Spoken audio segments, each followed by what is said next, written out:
Ya. Oke, Kejadian yang pasalnya yang ke-13. Saya bacakan dari sini. Abram dan Lot berpisah. Abram kemudian berangkat dari Mesir ke tanah Negeb dengan istrinya serta segala miliknya. Lot juga bersama dia. Abram sangat kaya, memiliki banyak ternak, perak, dan emas. Ia berjalan dari tanah Negeb, dari persinggahan ke persinggahan sampai dekat Betel, tempat kemahnya mula-mula berdiri, antara Betel dan Ai, dan tempat mesbah yang dibuatnya dahulu. Disitulah Abram memanggil nama Tuhan. Lot yang ikut bersama Abram juga mempunyai kambing domba, kawanan lembu, dan kemah. Tetapi negeri itu tidak memungkinkan bagi mereka untuk tinggal bersama-sama, sebab harta milik mereka amat banyak, sehingga mereka tidak dapat tinggal bersama-sama. Lalu terjadilah pertengkaran antara para gembala Abram dan para gembala Lot. Pada waktu itu, orang Kanan dan orang Feris tinggal di negeri itu. Berkatalah Abram kepada Lot, "Janganlah kiranya ada pertengkaran antara aku dan engkau, dan antara gembalaku dan gembalamu, sebab kita ini kerabat. Bukankah seluruh negeri ini ada di hadapanmu? Baiklah engkau memisahkan diri dariku. Jika engkau ke kiri, aku ke kanan. Jika engkau ke kanan, aku ke kiri." Lalu Lot melayangkan pandang dan melihat bahwa seluruh lembah Yordan banyak airnya. Sebelum Tuhan memusnahkan Sodom dan Gomora, lembah itu sampai ke Zoar seperti taman Tuhan, seperti tanah Mesir. Lot memilih baginya seluruh lembah Yordan itu. Ia kemudian berangkat ke arah timur dan mereka berpisah. Abram menetap di tanah Kanaan, sedang Lot menetap di kota-kota lembah itu dan berkemah di dekat Sodom. Orang Sodom sangat jahat dan berdosa terhadap Tuhan. Setelah Lot berpisah dari Abram, berfirmanlah Tuhan kepada Abram, "Layangkanlah pandanganmu dan lihatlah dari tempatmu berdiri ke utara dan selatan, ke timur dan barat. Sebab seluruh negeri yang kau lihat itu akan kuberikan kepadamu dan keturunanmu untuk selama-lamanya. Aku akan menjadikan keturunanmu seperti debu tanah banyaknya. Seandainya seseorang dapat menghitung debu tanah, keturunanmu pun dapat dihitung. Pergilah, jalani negeri itu baik panjang maupun lebarnya, sebab kepadamulah akan kuberikan negeri itu." Abram kemudian memindahkan kemahnya dan menetap di dekat pohon-pohon terbantin milik Mamre dekat Hebron. Di situ ia mendirikan mesbah bagi Tuhan. Demikianlah firman Tuhan semesta alam. Saudara-saudara sekalian, kisah Abram dan Lot berpisah ini mengajarkan kalian semua beberapa alasan mengapa umat Tuhan senantiasa taat kepada Allah meskipun mereka di tengah konflik. Berlainan dengan cerita di luar sana yang mungkin miring, di mana ketika seseorang ikut Tuhan, kemudian mereka bisa kecewa sehingga akhirnya meninggalkan Tuhan. Justru di perikop ini kalian akan diyakinkan bahwa umat Tuhan yang senantiasa taat akan senantiasa taat sampai pada akhirnya. Nah, untuk mengerti Kejadian 13 ini, kalian harus mengerti dulu Kejadian 12.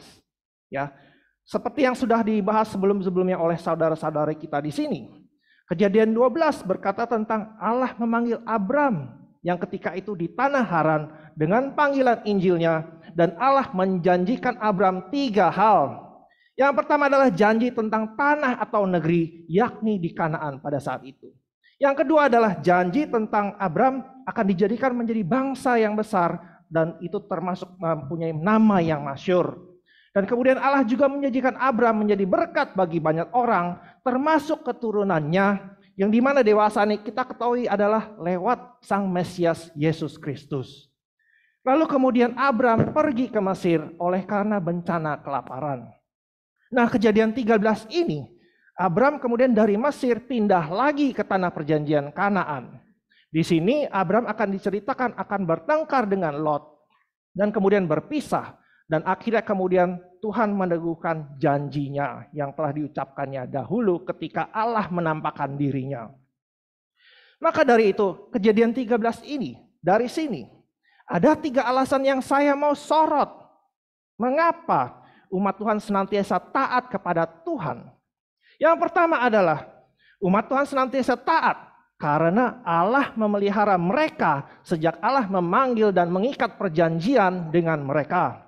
Yang kedua adalah umat Tuhan senantiasa taat karena ketika mereka berdosa, Allah mendisiplinkan mereka. Yang ketiga, umat Tuhan senantiasa taat, karena ketika mereka lemah, Allah meneguhkan iman mereka dengan janjinya. Ya, poin yang pertama terlebih dahulu. Umat Tuhan senantiasa taat karena Allah memelihara mereka sejak Allah memanggil dan mengikat perjanjian dengan mereka. Perlu kita ketahui bahwa yang menjadi fokus utama Musa, sang penulis kitab Kejadian ini, dari ayat 1 sampai 4 ini adalah tentang kembalinya Abraham ke dalam jalan ketaatannya yang lurus sebelumnya karena dia telah berpaling dari janji Tuhan. Kalau baca lagi di Kejadian 12, dikatakan di situ bahwa Abraham situ sudah sempat tinggal di tanah perjanjian di tanah Kanaan. Namun dia kemudian pindah ke Mesir oleh karena bencana kelaparan.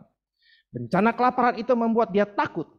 Sehingga perpindahannya ke Mesir itu adalah menandakan bahwa Abraham sempat berpaling dari janji Tuhan, di mana Tuhan menjanjikan tanah perjanjian bagi Abraham. Di Kejadian 13 ini, kemudian kita menemukan bahwa Abraham kemudian kembali lagi pulang ke tanah perjanjiannya yang didiaminya dahulu. Saya bacakan lagi dari ayat 1 tentang itu. Abraham kemudian berangkat dari Mesir ke tanah Negeb dengan istrinya serta segala miliknya. Langsung ke ayat 3, kita akan membahas ayat 2-nya nanti. Ia berjalan dari tanah Negeb, dari persinggahan ke persinggahan sampai dekat Betel, tempat kemahnya mula-mula berdiri, antara Betel dan Ai, dan tempat mesbah yang dibuatnya dahulu. Disitulah Abraham memanggil nama Tuhan. Ibarat perjalanan Abraham ini, kalau lihat dari peta kota Jakarta, dia itu dari Jakarta Utara, dari Haran, kemudian dia turun ke bawah ke Jakarta Pusat, yaitu tanah Kanaan, tanah perjanjian. Kemudian dia pindah ke kanan ke Jakarta Barat, ke Mesir. Kemudian dia kembali lagi ke Jakarta Pusat. Ya, begitulah bentuk restorasi ketaatan Abraham. Dia sempat pergi dari tanah perjanjian ke Mesir. Kemudian dia kembali lagi ke tanah perjanjian Kanaan. Jadi saudara-saudari sekalian, iman orang Kristen itu bisa surut, bisa melemah. Namun dia tidak akan sampai murtad karena Allah memelihara mereka. Ikatan perjanjian yang telah dijalinnya sejak Allah memanggil mereka tidak akan pernah bisa diputus. Maka dari itu, ayat 1-4 ini bukan berkata tentang ikut Yesus, kemudian bisa menjadi kaya di dunia ini seperti Abraham. Karena kalau kalian lihat lagi, Lazarus yang miskin di Lukas 16, dikatakan di situ Lazarus duduk di pangkuan Abraham di sorga kekal. Maka ayat 1-4 ini berkata tentang apa? Perikop ayat 1-4 ini berkata tentang pemeliharaan Tuhan yang senantiasa setia itu akan membuat semua umat Tuhan taat, dan meskipun dia bisa jatuh kemudian akan bangun lagi oleh karena dipelihara Tuhan. Ayat lain-lainnya berkata tentang hal ini juga, misalnya di Filipi 1 ayat 6. Ia, Allah, yang memulai pekerjaan baik di antara kamu akan meneruskannya sampai pada akhirnya, selesai pada hari Kristus Yesus. Jadi, umat Tuhan yang senantiasa taat, dia akan taat karena Allah memelihara mereka sejak Allah memanggil dan mengikat perjanjian dengan mereka. Poin berikutnya adalah umat Tuhan senantiasa taat karena ketika mereka berdosa, mereka didisiplinkan Allah. Nah, Abraham itu sangat kaya. Kita lihat lagi di ayat 2 dikatakan demikian. Abraham sangat kaya, memiliki banyak ternak perak dan emas. Langsung ke ayat 5. Lot yang ikut bersama Abraham juga mempunyai kambing domba, kawanan lembu, dan kemah. Perlu kita ketahui adalah oleh karena kebaikan Tuhan, maka Abraham memiliki kekayaan. Dia membawa harta yang dimiliki keluarganya di Haran, kemudian dibawa ke perjalanannya. Kemudian ketika di Mesir, dia mendapat lagi harta. Namun karena harta yang didapatnya dari Mesir itu bukan dengan cara yang benar, yang sudah dibahas minggu lalu, yaitu dengan cara berbohong. Maka kemudian oleh karena harta itu menimbulkan pertikaian dengan Lot, keponakannya sendiri, sehingga mereka akhirnya berpisah supaya untuk mencegah perselisihan lebih serius oleh karena mereka tinggal di negeri yang terbatas itu. Lihat ayatnya yang ke-6, saya bacakan lagi soal itu. Tetapi negeri itu tidak memungkinkan bagi mereka untuk tinggal bersama-sama, sebab harta milik mereka amat banyak, sehingga mereka tidak dapat tinggal bersama-sama. Lalu terjadilah pertengkaran antara para gembala Abram dan para gembala Lot. Kata pertengkaran di sini sudah sangat akurat. Karena kalau lihat di TB1 sebelumnya, dia pakai kata perkelahian. Seolah-olah sudah ada konotasinya tinju-tinjuan, guling-gulingan gitu. Tapi kata aslinya Ibraninya itu adalah rib. Seperti itu kalau di Keluaran 17 meribah. Itu adalah gugat-menggugat. Perselisihan yang sampai pertengkaran dengan mulut begitu. Nah, lanjut kemudian. Pada waktu itu, orang Kanaan dan orang Feris tinggal di negeri itu. Nah, ini bahayanya. Bayangkan kalau misalnya pertengkaran itu makin serius sehingga akhirnya mereka perang sendiri. Kalau dilihat musuh, maka itu akan dijadikan kesempatan bagi musuh untuk menyerang mereka. Sehingga hikmat Abraham, dia berkata kepada Lot supaya sebaiknya mereka berpisah. Ya, ayat 8 saya bacakan lagi. Janganlah kiranya ada pertengkaran antara aku dan engkau, dan antara gembalaku dan gembalamu, sebab kita ini kerabat. Bukankah seluruh negeri ini ada di hadapanmu? Baiklah engkau memisahkan diri dariku. Jika engkau ke kiri, aku ke kanan. Jika engkau ke kanan, aku ke kiri. Lalu apa yang terjadi dengan Lot? Lalu Lot melayangkan pandang dan melihat bahwa seluruh lembah Yordan banyak airnya. Sebelum Tuhan memusnahkan Sodom dan Gomora, lembah itu sampai ke Zoar seperti taman Tuhan, seperti tanah Mesir. Di sini Lot berpikir pendek. Di sini Lot berpikir pragmatis. Dia terpikat oleh apa yang menawan oleh mata duniawi. Banyak airnya. Lembah Yordan itu yang adalah seperti taman Tuhan. Dia tidak berpikir panjang. Dia tidak melihat bahwa di situ juga tinggal orang Sodom yang dikatakan di ayat 13 sangat jahat dan berdosa terhadap Tuhan. Oleh karena itu menimbulkan egoisme di hati Lot. Dikatakan di ayat 11, Lot memilih baginya seluruh lembah Yordan itu. Ia kemudian berangkat ke arah timur dan mereka berpisah. Apa yang bisa kita tangkap dari ayat ini, saudara-saudari sekalian? Umat Tuhan yang di dalam Kristus itu bisa mengalami kesukaran, penderitaan, dan itu bisa sampai mengguncangkan iman mereka. Nah, godaan dari dalam, cobaan dari luar akan menimbulkan pertentangan dengan kekudusan yang dari Tuhan. Maka dari itu, kita yang tinggal di dalam dunia yang jatuh ini tidak jarang akan menemukan perselisihan, bahkan itu sampai di lingkungan gereja. By the way, Abram dan Lot ini umat Tuhan. Dia percaya kepada Tuhan dan Sang Mesias. Maka dari itu tidak aneh juga kalau kita ketemu mungkin beberapa kasus gereja yang tanda kutip berantem sendiri, bertengkar sendiri, hanya karena oleh berbeda filosofi pelayanan. Di dalam lingkup keluarga pun juga bisa terjadi. Sanak saudara sendiri berebut harta, tidak pandang bulu, ya, hanya memikirkan kepentingannya sendiri dan menyingkirkan yang lainnya.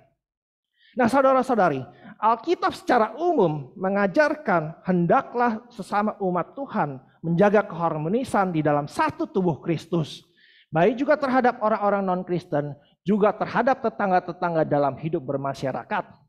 Namun kalau sudah dalam situasi konflik, perselisihan seperti ini, ada baiknya hikmat Tuhan di sini berkata, lebih baik berpisah untuk mencegah perselisihan yang jauh lebih serius.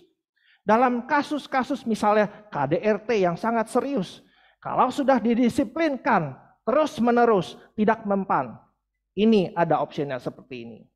Dalam konteks gereja juga, ada baiknya denominasi itu harus ada. Jangan dicampur semuanya. Contoh tak usah jauh-jauh, misalnya di Kisah 15. Paulus dan Barnabas sama-sama umat Kristus. Tetapi mereka bisa cekcok tajam sehingga akhirnya berpisah. Hanya karena oleh apa? Oleh karena beda pendapat. Siapa sih yang bisa ikut sama orang yang sepelayanan dan seperjalanan dengan saya? Mereka sampai begitu. Nah, dewasa ini, kalau kita melihat ada denominasi, makanya seperti Lutheran, Anglikan, Baptis, dan lain-lain, ada baiknya dipisah. Sehingga kalau jangan dicampur.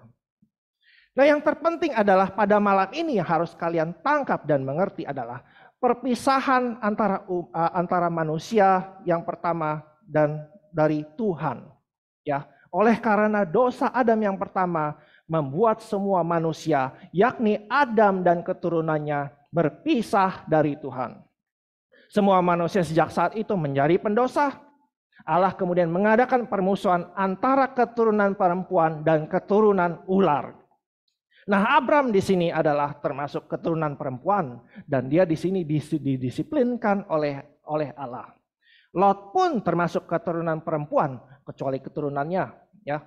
Lot adalah keturunan perempuan karena dikatakan di 2 Petrus 2 ayat 7 ia adalah orang benar. Ya, namun di sini dia didisiplinkan oleh karena egoismenya yang telah kita lihat. Dia berpikir pendek. Maka kemudian dia dikirim ke negeri di tengah-tengah orang Sodom dan kemudian sengsara di sana. Kalau kalian baca 2 Petrus 2 ayat 7. Ya, anak-anaknya pun yang fisik kemudian terus berseteru selama beberapa generasi sepanjang sejarah dengan Israel. Mazmur 83. Namun rencana Allah yang ilahi, yang mulia dan agung mengatakan disingkapkan berikutnya bahwa ada positifnya. Karena dengan perpisahan ini akhirnya anak-anak fisik Abram seperti Ishak akhirnya bisa tinggal di tanah perjanjian Kanaan ini. Dengan mengirimkan Lot dan anak-anaknya kemudian ke tempat negeri lain. Kalau kalian baca bandingkan dengan Ulangan 2. Sisi positif lainnya adalah rencana Tuhan juga dengan perpisahan ini. Allah sebenarnya mau mengirimkan Lot sebagai terang Injil ke tengah orang-orang Sodom sebelum akhirnya memusnahkan mereka. Jadi saudara-saudara sekalian, kalau dalam situasi perselisihan, hendaklah masukkan faktor kekekalan yang berimbas jangka panjang kalau sedang dalam membuat keputusan besar. Jangan gampang terpikat oleh apa yang menjadi jangka pendek. Terlihat seperti taman Tuhan, tak taunya ternyata dimusnahkan Tuhan. Ya. Jadi umat Tuhan senantiasa taat karena ketika mereka berdosa, Allah mendisiplinkan mereka. Poin berikutnya, poin yang terakhir. Umat Tuhan senantiasa taat karena ketika mereka lemah, Allah meneguhkan iman mereka lewat janjinya. Kita tahu bahwa di Alkitab berkata Abram sangat mengasihi Lot. Kalian akan menemukannya di pasal-pasal berikutnya nanti. Namun kejadian perpisahan ini dengan Lot mungkin menimbulkan pertanyaan bagi Abram. Mungkin membuat Abram ragu. Katanya Allah mau menjadikanku bangsa yang besar. Tapi kok ini keponakan sendiri pergi, dipisah begitu. Ya. Namun Allah yang maha kudus, maha mulia, tidak pernah berubah dan tetap setia pada janjinya. Justru di sini akhirnya mau bermaksud untuk meneguhkan imannya Abraham lewat janjinya setelah mereka berpisah. Itu dimulai dari ayat yang 14 sampai 17. Saya akan bacakan. Setelah Lot berpisah dari Abram, berfirmanlah Tuhan kepada Abram, layangkanlah pandangmu dan lihatlah dari tempatmu berdiri ke utara dan selatan, ke timur dan barat. Sebab seluruh negeri yang kau lihat itu akan kuberikan kepadamu dan keturunanmu untuk selama-lamanya. Perhatikan di sini, jadi ada 2 janji yang diulang. Janji negeri dan janji keturunan. Ini berikutnya janji keturunan. Aku akan menjadikan keturunanmu seperti debu tanah banyaknya. Seandainya seseorang dapat menghitung debu tanah, keturunanmu pun dapat dihitung. Pergilah, jalani negeri itu baik panjang maupun lebarnya, sebab kepadamulah akan kuberikan negeri itu. Jadi lewat pengulangan janji ini Allah meneguhkan iman Abram. Ya, mengenai janji keturunan itu telah digenapi dewasa ini oleh Yesus Kristus. Jadi semua umat Tuhan di dalam Kristus sebenarnya juga adalah keturunan Abraham. Maka tidak salah kalau dikatakan janji Tuhan bahwa keturunanmu akan banyak seperti debu tanah. Jadi janji Tuhan ini digenapi oleh Allah sendiri. Yakni dengan apa? Dengan mengirimkan anaknya yang tunggal dari kekekalan ke dalam dunia lewat anak darah. Untuk menderita dan taat secara sempurna. Bukan jatuh bangun seperti Abraham, namun taat secara sempurna untuk mati di kayu salib, menebus dosa, menggantikan dosa umat-umatnya. Dan kemudian dia bangkit di hari yang ketiga dari antara orang mati, dan kemudian naik ke surga, duduk di sebelah kanan Allah, dan akan kembali lagi kepada kedatangan yang kedua kalinya nanti. Nah, sehari sebelum Yesus mati di kayu salib, dia berkata, inilah darahku, inilah darah perjanjian yang akan dicurahkan bagi banyak orang untuk pengampunan dosa-dosa. Jadi saudara-saudari sekalian, kalau iman kalian sedang goyah, perjamuan kudus ini yang kita sudah lakukan minggu kemarin ini, itu adalah tanda perjanjian Yesus kepada murid-muridnya untuk meneguhkan iman kalian, untuk memupuk iman kalian, bahwa Yesus telah menyelesaikan semua dosa-dosa kalian di kayu salib. Lalu janji tentang tanah disingkapkan kemudian di perjanjian baru bahwa ini ternyata adalah seluruh isi dunia ini. Roma 4 ayat 13. Saya ulangi lagi. Janji Tuhan yang diberikan kepada Abraham ini dibukakan kepada semua orang-orang kudusnya bahwa ini adalah seluruh isi dunia ini yang didapat ketika mereka diadopsi menjadi anak Allah oleh Roh Kudus melalui iman kepada Yesus Kristus Sang Raja dan Juru Selamat.